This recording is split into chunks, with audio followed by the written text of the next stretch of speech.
Welcome to Think Big with Dan and Qasim. Join hosts Dan Melnick and Qasim Masood as they explore big ideas, limitless possibilities, and engage with visionaries, entrepreneurs, and thought leaders who dare to dream big, get inspired, motivated, and find practical tips for personal growth. Think big, dream bigger, and ignite your potential. All right, welcome to Think Big with Dan and Qasim, and our guest today is Chris. So, Chris, if you want to go ahead and introduce yourself, tell us where you live and what you do for a living. Sure. My name is Chris. I'm the owner of Music Makes You Happy Entertainment. We are a full service special events company. We're located in Virginia, but we also have offices in northeastern North Carolina along the Outer Banks, if you're familiar with that area at all. What started out as just a regular DJ company has kind of grown into a little bit more of a special events business. We still provide DJs, but we also provide photo booths. We provide AV rentals. We also provide lighting, some specialty lighting. So yeah, that's what who I am and what I do. Awesome. So, can you go a little bit deeper into how and why you started this company? Sure. The definition of being a professional DJ is that you get paid to play music. There are no sort of certifications or anything like that. It's not like being a caterer where you have to get licensed or anything. So there are a lot of individuals out there who say, oh, well, I'm a DJ. So if that's the truth, if that's the case, then I started DJing when I was in high school, way back in the late 90s. I got to college. I continued to DJ, started doing fraternity parties, sorority parties, and I really enjoyed it. Found out that I could get paid pretty well to be a really good DJ, also to be a really good MC. Everybody's always looking for somebody who can speak on a microphone, who can articulate their point, because a lot of people are scared to death to speak in public. So I found that I did not really have that fear at all. And so in college, I found that I actually ended up paying about half of my tuition from DJing, playing music. I graduated college, decided that I should probably have a grown-up job, was an engineer for a little while, got married, built a house, and before we started having kids, I started getting that itch of, I don't want to do this anymore. I don't want to be an engineer. I want to go back to what makes me happy, and that's kind of what spurred the name of the company, which is Music Makes You Happy Entertainment.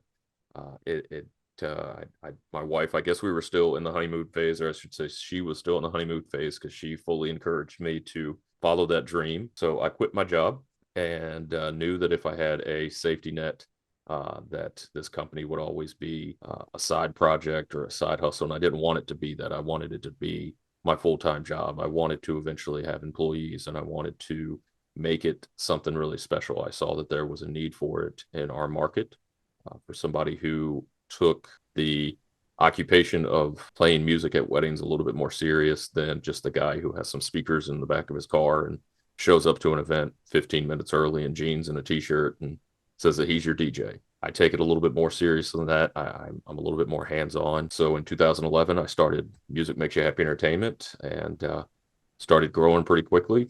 Soon realized that I needed more people. So I hired my first employee in 2013. And then now, it's grown to the point where we have 11 employees and 3 locations. So that's a little bit more about, we're just a little different. We're not just the run-of-the-mill DJ company. We spend about 40 hours alone with each of our clients for each wedding that we do.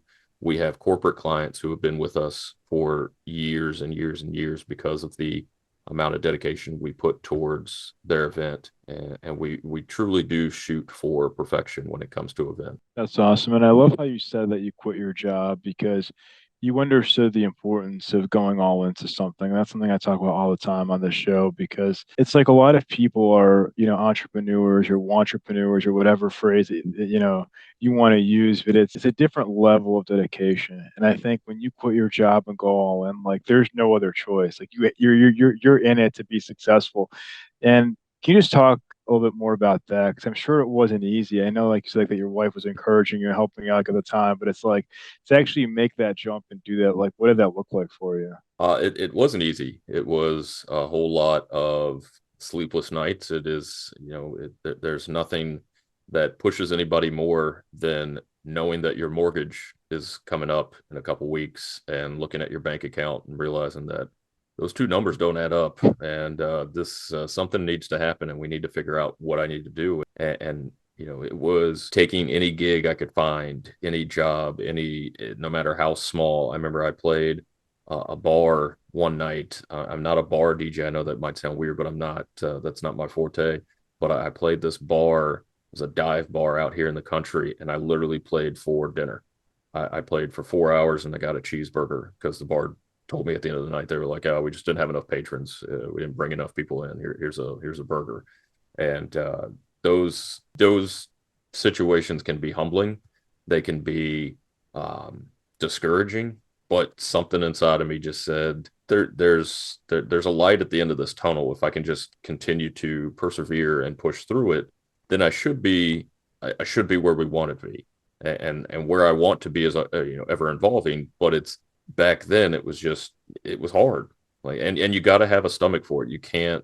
There's a lot of my friends who say, "Oh, I wish I could do what you did," and everything. I'm like, "Well, how often do you get paid? You get paid every 2 weeks?" Yeah. Well, when you own your own business, it might be you get a couple paychecks a week, or you might go a month without getting paid. And you just have to realize and believe that the money is coming, that the revenue is going to be here, and continue to work hard to make it happen. But you really have to accept the fact that and in the very beginning, your payroll is you're just not going to get paid a lot. No, exactly. It's like, and I always tell people too, I'm like, it's not for everybody. Being an entrepreneur is not for everybody. I think it's like people have to understand, to your point, like we're in the same position now here too. Like with our company is, it's something that, I went full time with it about 6, 7 months ago. It's a little bit more recent than you, but it's the same thing. It's like, we have weeks like, man, like we need to, close some deals or, so it's that. And also like, pivoting and getting in front of people. So, I mean, I guess for you early on, like, how did you get these clients? I mean, I'm sure even 10 years ago, 12 years ago, wasn't as much internet marketing, or were you using, back then, like Facebook, Instagram? Like, what did that look like in the early days? So we didn't have Instagram. We had a Facebook page, but it was very, very simple, very basic, and because we didn't have any content, and you need content to share to have any sort of social media page. You have to have content because that's what fuels the clicks and the eyeballs. And we simply did not have that. And so the majority of of where my clients came from was just me driving around, dropping off flyers at, shops and businesses that I thought might be interested. I tried to join every networking group I could find. I hate networking. I despise it with a passion. I'm not into small talk. I'm more of a, direct, let's find a problem, let's fix the problem, and let's move on. I'm, hey, so what do you do for a living? Oh, I do this. Nah, that's just not for me. And so it was really difficult, and I had to really step outside of my comfort zone. But once you find a couple of good clients, you really work on pleasing them, making sure that they're happy. And that kind of snowballs. You have 2 clients that are really happy. They're going to tell their friends and family, and maybe you'll get 4 clients now. And when you have 4 clients, you've got a little bit more content to put on your social media. You've got a little bit more experience. You met a few more people, and you can start to snowball. And that really, that's how we really started to grow. Again, I took any job I could find. I was, literally doing anything and trying to be creative with what I do as well. I saw other DJs out there with, just setting up speakers. So I invested in some TVs and added video to my setup, and so try to figure out that it works. I did game nights with the Nintendo Wii we had at the house at the time, and some of these video screens, and quickly found out that was a terrible idea because basically you just turned into a babysitter for $50 an hour for all these kids' parties. That was terrible. That was probably the worst. One of the biggest mistakes we've made. We found out quickly that is just not. I found that's not what I want to do, and so you have to get turned down a lot.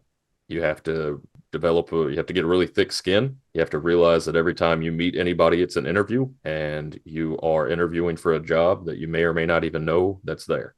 And so whenever I tell my guys now, all my employees, when they go out and they're playing music, that's a job interview, because there are people there that are going to need DJs in the future. Treat everything like a job interview. Always look your best, always try your hardest, always go above and beyond, and things will happen. That's so true. Yeah, I mean, that's a great mindset to have. So as of right now, what would you say is the best way that you are able to get more business? Like, what methods are you using? Are you running lots of ads or social media, email marketing? Like, how do you get more clients in 2023? So we do a lot of social media stuff. I've got a team of individuals that we hired, that is not associated with the company. It's actually an outside social media manager, and she does a great job. And I quickly realized I'm 41 years old. I don't care about Facebook or Instagram. When I post a picture, it's because I'm in the backyard and I'm cooking something on the grill. That's not interesting to anybody but me and my other 41-year-old guy friends. So I realized that you have to kind of outsource what you don't know. And so social media certainly is a way that we get in front of people. But realistically, with what I do, with what we do, people need to see you. And people don't often get to see us at weddings, unless you're a guest at a wedding. And so we rely heavily on our relationships with other vendors. And so the majority of our clients come from them. They come from the wedding planners, they come from the coordinators, the caterers, the venues. That's where we get a majority of our leads. We don't have, we have not had a lot of success with some of the, email marketing that we've done. We've not had a lot of success with some of the general websites that people go to book weddings and events, like, the Knot or Wedding Wire. We get some success, but the ROI on that is not anywhere near the amount we see from just our partnerships with venues and vendors and caterers and all those other folks that we see and we work with on a daily basis. Because truthfully, you can tell a random lead that you are the best DJ and you are the best person on the microphone, and I'm awesome, and I'm going to get all of your guests up and dancing, and grandma's going to love me, and your cousins are going to love me, and your friends are going to love me, and they're all going to walk away saying you had the best wedding ever. That's great. Everybody's going to say that. But if you have somebody else that's not associated with the company, so if your caterer says, yeah, you need to hire this guy because your grandma's going to love him, your cousins are going to love him, your friends are going to love him, and they're going to walk away saying that was the best party ever. If you have somebody outside the company saying that, people are going to start talking to you with the mindset that, like, yeah, you have to prove them wrong at that point. Instead of convincing them that you are the guy, you basically have to convince them that you're not, if you want to lose that gig. And so it's a lot easier to, land that hot lead than it is just cultivating emails and trying to reach people that way. Makes sense. Like, as of right now, like, what is your average monthly revenue? Like, where are you trying to get to? Because you mentioned that you're looking to scale up and even have more locations. Like, where are you at now? Like, what is your goal? So our goal is ever changing. My revenue goals aren't as important as my personal goals right now, if that makes sense. COVID changed a lot of things for my industry. We went into 2020, in January and February of 2020, we were set to have our best year ever. We had a number of contracts. We had about 30% more contracts signed, ready to go for 2020 than we did for 2019. And then March 7th hit. The governor got on the TV and said, we're shutting everything down. Everything is shut down. You can't do anything. And so we had a panicked couple of weeks where we had no idea what we were doing. Okay, this is 2 weeks to slow the spread was the original slogan back then. And so the 2 weeks, we had clients like, okay, well, let's see where we are in 2 weeks. Well, that turned into 2 months, 4 months, 6 months. We ended up having to cancel and refund 89 events that year. And we brought in next to nothing. And that was incredibly difficult. And so bouncing back from that in 2021, when the Commonwealth of Virginia reopened and we could do events, it was almost like 2011 again, where we started over from scratch, and it was, God, give us anything, because we have to have revenue. We need something. And so I personally took way too many events. Back in 2011, I was a married guy. I was 30 some year, or I was actually 30 years old. I was just newly married. I had a lot more energy. I'm 41. I have 2 kids now that demand attention all the time. And so I did 62 weddings in 2021 and I did 63 weddings in 2022. It was too many. It was literally breaking my body down. I was missing key moments in my kids' childhood. There's that meme that goes around that I see every so often that the only people that are going to know that you worked late are your kids. 20 years down the road, the clients that you went above and beyond for, they're not going to remember you, but your kids will. And so I set the goal with my business coach. I have a business coach that's probably been the best investment that I've ever made. I set the goal with her that we're going to do that. I'm personally going to do 35 weddings this year, next year, and then I'm going to slowly start weaning down, and I'm going to start filtering more of my weddings that I do out to my key employees. And so that's the number one goal right now, is to keep the revenue where it is, but do less weddings. And so we adjusted our rates accordingly. We set the numbers. We worked our way backwards. We set the revenue, and then we said, okay, well, how many events do we need to do? And what's a reasonable rate for this average transaction? And so we got it now where the rates are set where they're pretty firm. They're going to get us to our numbers and get us to our goals. But, again, those goals are ever evolving. We did surpass our 2023 numbers already that we set in 2022. We already passed those. We've still got a couple more months left in the calendar year. So 2024 goals are set. We're trying to get numbers right around 250. We're trying to get to that number, and I'm positive, confident that we will. But you always want to set your goals a little bit outside of where you think that they actually will hit, because that's gonna push you. At least that pushes me. If I set my goals to something that I know I'm gonna hit, it churns complacency, and it makes me, if you own your own business, there's nobody ahead of you to say, hey, you need to get to work. And so when you want to take time off, when you want to screw around and read the news or watch ESPN or whatever, having a goal that's makes you a little bit uncomfortable will continue to push you to be a little bit to work a little bit harder and to be a little bit better. But do you think that you have to be at, like you personally have to be at all these events? No. Or is because you were saying that like you're planning on having maybe the same amount of events, but I guess it's less events with you personally involved in it, more of like, you're putting more faith into your team, right? That's the biggest hurdle. The mental hurdle that I have to get over is that they can handle it. We have a rigorous onboarding process with new DJs and new technicians. I have to, and it's slowly getting there. I'm slowly getting there. That I have to put a level of trust that the people that I send out, my employees, will continue to represent the brand the way that I do, and they will continue to be able to generate the leads and the relationships that I do. And I'm seeing that now, that they proved it to me back when I wasn't looking, but now that I'm looking, they're continuing to do that.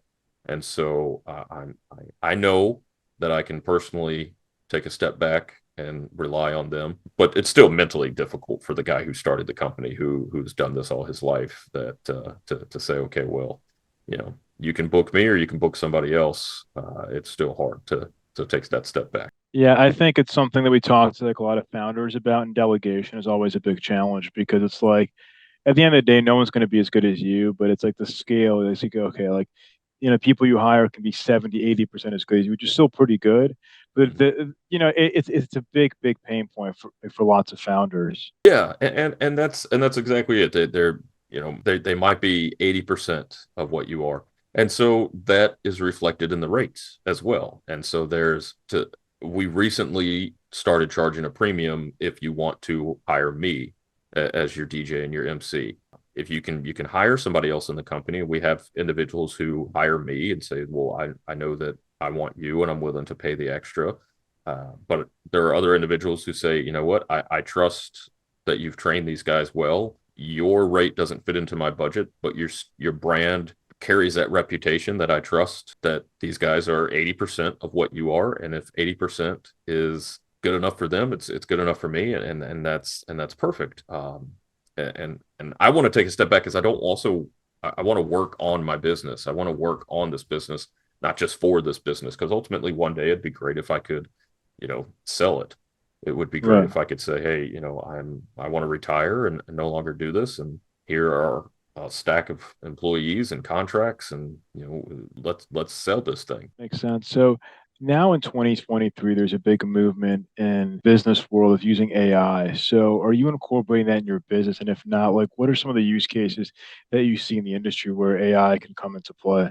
So I think that AI could be very beneficial to my DJs going out when they need to create playlists, and they need to make sure that they continue to stay up to date with all the new music. And so like Spotify, for example, has that AI DJ technology now, and they can introduce you to music that fits really well with the music that you've been listening to. And so we've taken the last couple of maybe in the last 6 to 8 months, we've got an app that our clients can use, that they put their music into the app. It automatically integrates into our Spotify, and it takes the music that they are already suggesting, which we may or may not be completely familiar with, and it will generate suggestions. That this AI DJ will generate suggestions. And so when we go in to physically play their event, we can have a list of music that we might not have been familiar with, but during our prep, during our sessions, getting ready, because of AI, we were able to find this new music, and it makes our lives a little bit easier. I'm not too concerned. I know a lot of people are concerned about AI taking jobs, and I think that there is there's always going to be some clients who say, well, I just need Spotify and a couple speakers, and that's my DJ. And that's all well and good, but I don't believe that AI is going to be able to replace the presence that myself and my guys, my team, have on the microphone when we're interacting with guests. Right. I don't think AI can replicate that quite yet. No. And so I don't fear that it's going to replace us. I fully embrace the technological advances that it might bring, that it might make our lives a little easier and better. Yeah. Yeah, for sure. I mean, I can't picture like a robot coming instead of you. Or it's just it's not there yet. But do you see like a use case, for example, like AI when it comes to customer service, for example, communicating with your, you know, clients or potential customers, helping them, guiding them on your website or social media platforms, things like that? Yeah, I mean, I think that would be incredibly would be beneficial to the company. I think that a large portion of my time is spent dealing with these cold leads that come in. We have inquiry forms on our website, and obviously we're always trying to max out our SEO and keep our Google listing as high as we can. And so we get a lot of tire kickers. We get a lot of people who are just curious about our rates and who aren't really serious. And uh, I would love if there was an automated and trustworthy way to handle that portion of my job. We're not in a position to outsource all of our office stuff yet. Largely with events only being on the weekend or in the evenings, it gives me the opportunity to handle a lot of that. But if there was a way to handle that in a beneficial way and to be something that we could trust, I would fully embrace it. Yeah, I think that many businesses like struggle, especially with like a high ticket business. There's so many they struggle. It's like so many people that we've talked to have the same challenge of making sure that people are properly qualified and screened. Because to your point, the last thing you want to do is spend all this time talking to somebody who A is not willing to invest and B is serious and committed to working with you. Mm-hmm. That's true. That's true. And if we can find a reliable AI, technology that handles that, that doesn't. I don't want potential clients to necessarily feel like we're disregarding them. I certainly don't want. I hate when I call Spectrum or DirecTV or any of those big major brands, and I'm talking to a computer or I'm talking to a clearly robotic voice. Is not helpful and is trying its best to just what seems like frustrate the hell out of you, and successfully most of the time. So I certainly don't want that. But I would like if something could treat the potential lead with the same warmth and respect that we try to, that even if it's a cold lead, even if it's somebody who is just kicking tires, maybe we could convert that into a hot lead, and maybe we could convert that into an actual revenue. But yeah, I'd fully embrace it. And from everything that I've listened to, I've listened to quite a number of podcasts on AI, and I listened to I think it was This American Life, that they went on about the development of AI and what it's capable of doing. Because right now, it's trying to guess what the next word is going to be, and that's the old, AI, the chat GBT or whatever it is, and now it's starting to actually learn. And as terrifying as that sounds from a science thriller movie, that's still kind of cool that technology is starting to learn. Yeah, definitely. Like we actually have a product coming out in a few weeks that is kind of similar to what you described using machine learning, which we can chat about that. But yeah, I mean, that's pretty much our goal from the AI side, is to save people time and money with customer service, and and just make it more affordable, because so many companies now are just charging way too much money for these tools. So I would just ask you, what would you say is the one biggest piece of advice that you wish you knew before you started this company? The biggest advice that I wish I knew, you're gonna fail. You're gonna fail, and you're gonna fail a lot, and you're gonna mess up, and you're gonna look back and be embarrassed, like, oh my gosh, I can't believe that was what I thought was, sufficient, or what I was proud of. And don't lose sight. Don't get into analysis paralysis. Don't Your first step is always going to be wrong, or it's going to be not as good as, your 100th step or your 1,000th step.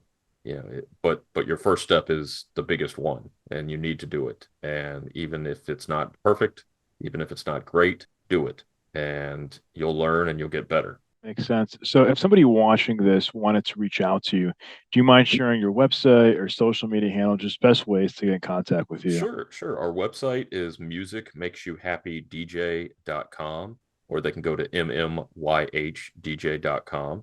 And our social media handles are all right there as well, or Instagram and Facebook. You can follow those leads. But yeah, that would be the best way for people to get a hold of us. Awesome. Well, Chris, it was a pleasure, and we're wishing you the best of luck as you finish out this year. And thank you so much for your time.